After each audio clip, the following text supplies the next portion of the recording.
Do you want to know how I managed to secure almost 9 out of 10 of my clients at any given point?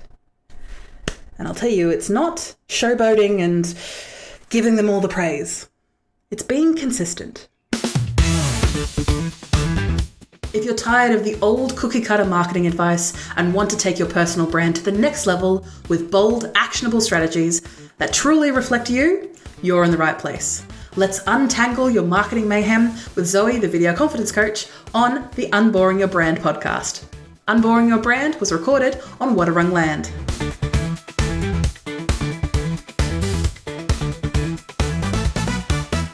Why is consistency the secret to marketing success?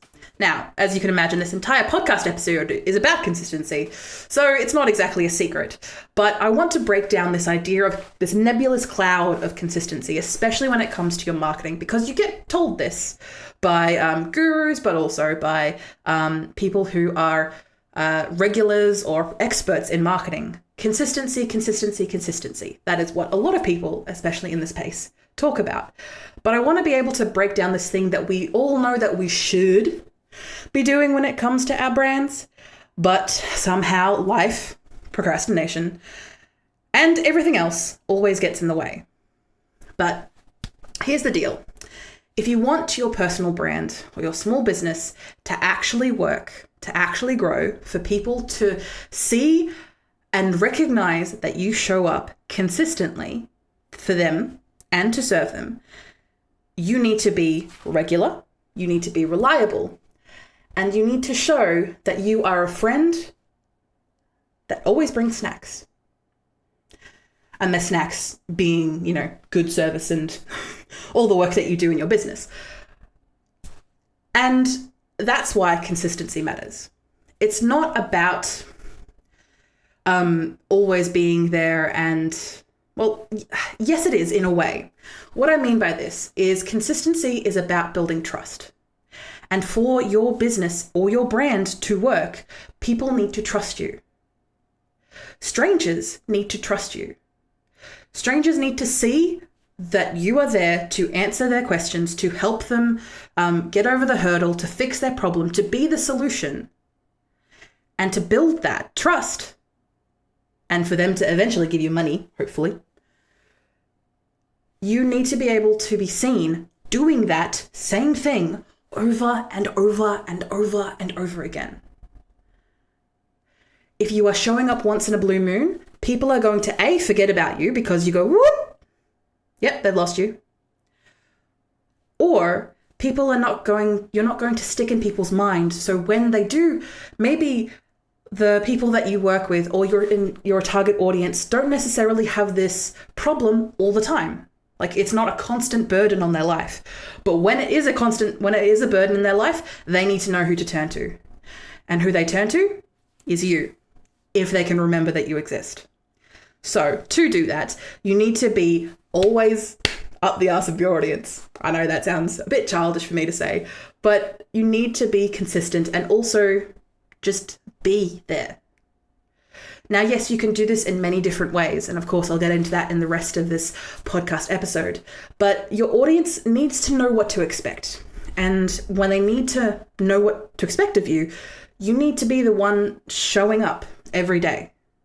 Or at least consistently enough that they understand what you're on about and who you work for. So then they can recommend you to other people. But also, not just that. Not just the word of mouth, because even though that is a popular way of marketing people. So word of mouth is when friends, family, or colleagues mention your brand or your business to people who are your target market. Why? Because they remember you and they trust you. And why do they do that? Say it with me now. Consistency. So for an audience to know what to expect. Thank you for that tangent, everyone. Well done. All right, everyone sit down. We'll get back to driving if that's what you're doing. Your audience needs to know what to expect. And if one day you're sharing deep business insights in a long form method, like be it a live stream or a podcast or what have you, but then the next that you're posting cat memes, unless your brand is a cat, fair enough. But if that's unclear or the connection is very tenuous, people are going to get confused. Because remember, we as a society are bombarded with messages, with ideas, with thoughts, with colors every single day. And for you to stand out, again, to get people on board and to be that level of, to build that level of trust, you need to, what feels like, appease the algorithm gods. LinkedIn, YouTube, Instagram, Facebook, you name it. These algorithm gods love consistency. They reward accounts by showing up regularly and by giving them more reach and visibility. Now, of course, as I like to say with everyone who is listening and watching the podcast today, social media should not be your only marketing strategy. But I understand if it is when you first start out, or it just ends up being the thing that you think of most because it is so in your face. And for a lot of people who rely heavily on social media, it's because you use the platform regularly. So I'm not condemning you for that. All I'm saying is that when it comes to those algorithms, we've moved from a subscribe follower mentality when it comes to these social media platforms to an algorithmic one. So essentially, instead of people coming across you, liking you, trusting you, hitting subscribe or follow and seeing more of your stuff, that is no longer the case. It has moved to what is known as a TikTok algorithm, where the robots, the algorithm, feeds the people what they think they want to see. And for you to make sure that you are there consistently and reminding people that you exist, you need to both appease the people who you want to gain their trust, but also the algorithm. The algorithm is a lot more nebulous. The people who even built the things don't even know how they work. So start off simple, start off easy by making things consistent for yourself. And let's start off with how you actually do that without losing your mind. Number one, you pick a schedule that you can actually stick to. So for Angie, for Marie, and for Sandra, I'm talking to you out of love and respect, but also for everyone else, making sure that you pick a schedule that you can realistically stick to is key. Now, I'm not talking just social media. I'm talking about being able to both record your videos, podcast messages, however you want to do this. And again, you can always check out other episodes of the Unboring Your Brand podcast to actually break down your ideas of what exactly you want to do and how you want to start marketing yourself. Today, we're just talking about consistency in general, just to give you some ideas. But instead of, say, posting every day because my competition does this, or posting every day because it just sounds good in your head, by the time that you hit day 3 or 4, you're going to lose so much momentum and you're going to realize that you have no content left because you're tired. By that point, you're probably grumpy and aggressive. But also there is just so much effort for not a lot of reach and kickback, because when it comes to the social media algorithms, 1 to 2 posts is not going to be enough to be consistent. And when it comes to email newsletters, or when it comes to updating things on your website, or regularly creating ways of messaging content with your audience through, say, YouTube or podcasting, you don't build an audience overnight. That's why consistency is important. Building that trust is important. Because if you are building it, it's not necessarily a build it and they will come mentality. It's more of a things are going to have to constantly be built on over time. You're going to get better as both a communicator to be able to communicate your message, but also have a much better idea of who exactly you're talking to, because you will get feedback. So instead of having a post every day mentality and the quality going, instead of the quality going down, maybe instead try and commit to a more sustainable schedule that fits within your lifestyle. Maybe it's 3 times a week with 1 video a fortnight, because videos are harder to create, but also it makes it more doable for you. I've been working with Sandra, who is a cleaner down here in the Geelong and the Bellarine. Brushed clean, make sure you check her out. And the way that we were able to make the video process work for her, and the way that she worked, was we made sure that she was able to access tools. So this was lighting, microphones, and a tripod for her mobile phone setup that she was able to carry around in her caddy, her toolbox essentially, with all her cleaning supplies. The tools needed to be light enough that she'd be able to get her phone out, set things up in realistically less than 30 seconds, and start recording. And then that footage being saved in the cloud, being saved somewhere other than her phone. So if her phone got damaged or anything, she still had the footage. But she can also use that later on. Why? Because she's able to stick to a regular schedule if things are easier for you, which we'll get to later on in this list. But when it comes to finding an easy schedule, my recommendation is, where is your bare effing minimum? And I'm sure fans of the podcast have already heard my podcast episode about this, but also have heard this multiple times from me. What is the easiest thing that you think that you can do? Halve that and think, okay, I can post once a week. Oh, that's easy, Zoe. I already do that. Cool. Can you do it 2 times a week? Yeah, I think I can do that. It's relatively easy. I can talk about whatever. Awesome. Whatever is easier, and then once you get that consistency going for yourself, you'll be able to then post 2 times, maybe even 3 times a week. Again, whatever is easy for you in the moment. And you can also rely on using older and repurposing older content as well, just changing the description or maybe slightly tweaking the edit a little bit, which again, we will get into in the upcoming posts in this list. So I'm getting ahead of myself here, Zoe. So again, making sure that you have a schedule that you can stick to. Number 2, batch your content like a pro. So instead of creating one-off either videos or messages or taking a photo here and there and having to do all this work in like the little small grabs of your day, being able to set aside maybe an hour or 2 a week. And for most of us, marketing is our hobby in our business or our brand. So maybe after hours, being able to create multiple posts, videos, or emails in one go stops you from scrambling around at the last minute, but also enables you to actually spend some time thinking about what you're going to do and do it in that one chunk of time. What I worked with a couple of people over these past couple of weeks is having a method of, when you think of an idea, writing it down, putting it in your notes app, putting it in a program like Notion or Evernote, which is almost like a personalized wiki. Wherever you are going to find this information later, that's where you put it.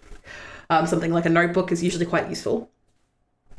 And that tool, that list, is what you're going to look at in that hour or 2 where you're going to sit down and batch some content. So for example, you're going to set maybe a couple of hours, maybe on, say, a Friday afternoon, or maybe whenever your quietest time is. Maybe try doing that. And this can be once a week. This can be once a month. If it's once a month, I'd give yourself a couple more hours, just FYI. But if it's something that you can do, say, once a week or once a fortnight, that might be easier. And this will allow you to both write, record, and schedule everything, so you don't have to think about doing things last minute. You can look at the notes that your brain's already started thinking. You say, thank you, past me. It's very rare for you to actually say that to yourself, but thank you, past me, for coming up with these ideas. They're easy things that I can film, that I can record, that I can do everything, and it will be done. It's not just you scrambling at the last minute. It will be done because you've made time for it. And if it's not a priority, which does happen to me sometimes, I have a tendency of moving my batching time because I want to work, not that I want to, well, a little bit. I would prefer to work on client work and making sure that they get the most out of what of my brain power in my work. But I have gotten to a regular rhythm of taking time, a couple of hours on a Friday afternoon. No one is emailing me, no one is doing anything.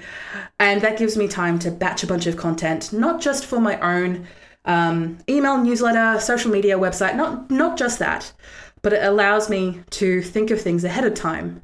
So when I actually do sit down and do the work, I can do it in less time and taking up less energy. As I mentioned before, number 3, repurposing so you don't have to reinvent the wheel. Because turning one video message that you have into a blog, into a podcast, into a series of social media posts, or even into an email newsletter is going to be a lot easier than you trying to think of things on the fly and coming up with things from scratch every single time. Why? Because you have the same messages that you're going to be repeating over and over and over and over again until you're sick of it. They're not going to be sick of it. Your audience is not going to be sick of it. You are, they're not. And even though those messages may become quite boring for you, I'm going to tell you now that with the algorithms and with people, opening their emails, slightly less nowadays, but there's less chance that people are going to get every single message from you. I'm going to tell you now that it's going to be incredibly rare for everyone to get every single message from you, which is why repeating your old posts that did well in the past and giving them a fresh spin by maybe changing the description or maybe slightly changing the video or slightly changing maybe the hook, which is the first 3 to 5 seconds of the video, whatever is going to catch their interest. If you want to try changing that up, it's a lot easier because you've already done all the work and you're doing it again to save yourself time and energy. You don't need to be original every time because people aren't going to see your originality every single time. Because you just need to be there. Why? Because we are being consistent. So to be consistent, you need to be there. And if that does mean using older content again, sure. I've used one popular video of mine 8, 9 times. Why? Because it worked really well. Every time I get, every now and again, I get people seeing it and I'm like, woo, so much work that I didn't have to do and people are seeing and responding and giving me feedback. And that's what I want and that's what I need. And hopefully that's what you get too.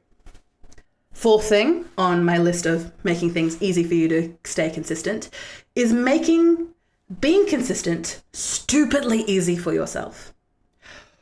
Can you use scheduling tools? So these are specifically for social media, but also email newsletters or even scheduling videos on YouTube. You can use, for social media, you can use Meta Business Suite, Buffer, Hootsuite, Later with 2 R's. There are plenty of other tools like that. If you do have a fairly robust CRM, customer relationship management tool, check if they've got a social media scheduler in there. I'm going to tell you now, I have, there's been like 3 people over the past month where I've mentioned this to them and they go, I'll check mine. Zoe, I found out that my CRM can do this. It's like, awesome, you're already paying for it. So do that. So a social media scheduling tool allows you in those couple of hours a month, couple of hours a week, whatever you're planning to do, allows you to schedule things so you don't have to post on every single platform as soon as you post it live, and also allows you to not think about, it allows you to put the message out there again and repeat stuff again in the future because you don't need to think about it. You can also make it a lot easier for yourself by creating templates of either your graphics or your captions or the types of emails that you use. So you don't have to start from scratch every time. A tool that you can use for this is something like Canva, which is essentially an online PowerPoint tool up to 1,000. But essentially what it does is it allows you to create templates of your content relatively easily. So all you have to do is have the idea, spend like couple of taps on the keyboard, and there you go. You've created a new piece of content with your new message without having to create absolutely everything from scratch. Because that's the issue. You're making it harder for yourself by not relying on templates. And say, for example, if you want to change things up, that is your prerogative. That is what you can do. And do you have the power to do that? Why? Because it's your marketing. And in the event that you come up with a cool idea that you haven't got a template for, maybe investing some time on putting it out there, seeing what the audience feedback is. And this audience is also your current clients and potential clients as well, and also their family and friends and colleagues. See what type of feedback you get from it. If you don't get a lot of feedback from it, it might be just an idea that'll have to stay with you in your heart. But if you get a lot of feedback from it, make a template of it and just use it again. Keep the content ideas in your phone, like I mentioned in that list, or a notepad. So when inspiration hits, usually at the worst times, but whenever it does hit, you can put it in your notes. Future you will thank you, and you don't need to start thinking from scratch. You don't need to rely on your brain to do the memory holding of these and thinking of these ideas, because your brain should be the one making the ideas, or generating the ideas, I should say, and not saving them. And one of the last things I want to touch on for this list, as I sweat out the muffless, is stop overthinking and just post. My business coach has a regular tactic of telling me, Zoe, just do it. Shut up and do it. Your content doesn't have to be perfect. It just has to be done. And for a lot of people like myself, my perfectionism lies very much, my procrastination very much lies in my perfectionism. I want things to be perfect. I want to be able to serve my customers to the best of my ability. And usually that means putting brick walls and hurdles in front of myself from stopping myself to be able to reach out and help and serve the people that I need to. What do I have to say?